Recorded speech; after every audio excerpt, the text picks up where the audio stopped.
Question went from, why God? Why would you allow this, to what now, God? What do you have for me now? And I had to humble myself and go to God and say, I don't understand why this happened. I'm having a hard time that this abuse came from a pastor. Sure, absolutely, I said those things. But now when I go to church, I realize my faith and my hope isn't in that man on the stage. Now, I wouldn't go to a church I didn't think where this man didn't have integrity and all those things from what I know. But my hope and my trust is in the Lord. It's not in a man.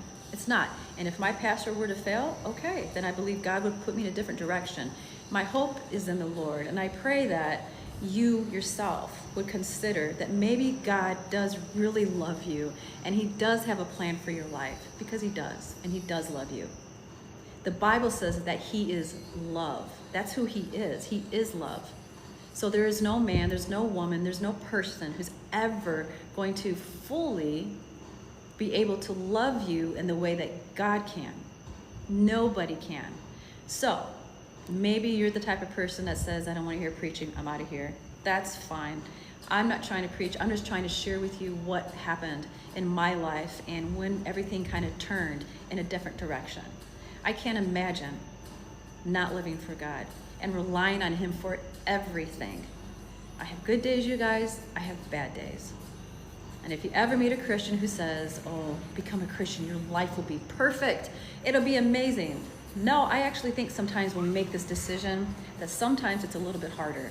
I do. I think that the enemy comes in because the Bible says he comes to kill, steal, and destroy. And he's adamant.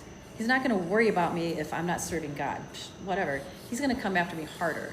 And I'll tell you that since I came out with this secret back in January on YouTube, on the podcast called In Her Words, and I share in detail what I walked through from the age of 3 up until almost to my age now. I have been fought big time, you guys. I mean, it has been intense.